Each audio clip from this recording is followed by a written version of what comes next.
खुलुमबाय। आंनि मुङा अनजालि सर्गियारि। अनजालि सर्गियारि इउटिउब चेनेलाव आरोबाव नोंथांमोनखौ फिन बरायहरनाय जाबाय। आसा खालामो नोंथांमोना बयबो मोजाङैनो दं। आं दिनै नोंथांमोननि गेजेराव दोंसे गोदान खन्थाइ आवरायनो आखायाव लाबावबाय। बेयाव माबाफोर गोरोन्थि जायोब्ला निमाहा होगोन होननानै मिजिंथिनाय थाबाय। खन्थाइखौ सुजुदों आरो दैथायहरदों आंनिसिम दिपेन बर'। आसा खालामो नोंथांमोनाबो खन्थाइखौ खोनासंनानै मोजां मोनगोन। फैदो बिदिब्ला बिथांनि खन्थाइखौ दान्दिसे सम खोनासंलायदिनि। खन्थाइनि मुं बिस गोनां हर। नोंनि जुलिनि खोमसि हरा बिस गोनां हरमोन। जुलिनि रंजानायजों हिस्रि खावनाय मिलौदो रिंखांनाय सोदोबफ्रा थांलाय फैलाय आंनि हाङाव सिबौ गांसोम जाना सौदोंमोन। आंनि हांखुर गोसो मोदोम सोलेराव बिसो साग्लोबदोंमोन।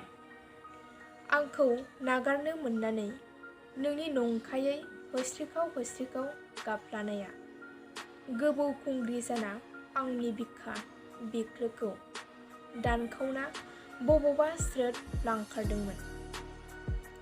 नोंनि खुसिनि गुसु मोदैया गुसु बार जानानै आंखौ एब्रेना फोजाफैदोंमोन।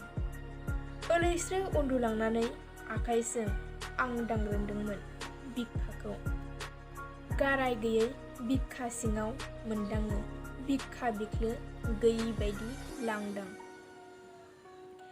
खोमसि दरसि हर गेजेरनि खाबाव हानजासे गुफुर गाननाय सिख्लाफोरा बायला खिरखिजों आंखौ जंखायना ग्ला ग्ला मिनिग्लाब हरदोंमोन।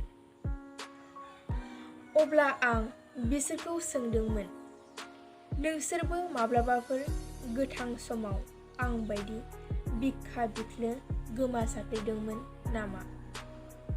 फिननाय होआलासे बिसोर स्रोब गोमोरलांदोंमोन। खन्थाइया एसेनोसै। गोजोन्थों। एसेबां मोजां खन्थाइखौ आंनो आवरायनो खाबु होनायनि थाखाय बिथांखौ आं साबायखर बावो। खन्थाइखौ खोनासंनानै जानो हागौ नोंथांमोना मोजां मोनबाय आरो लोगोसे आंनि चेनेलाव गोदानब्ला चेनेलखौ साबस्क्राइब खालाम आरो लाइक कमेन्ट शेयार खालामनो दाबाव।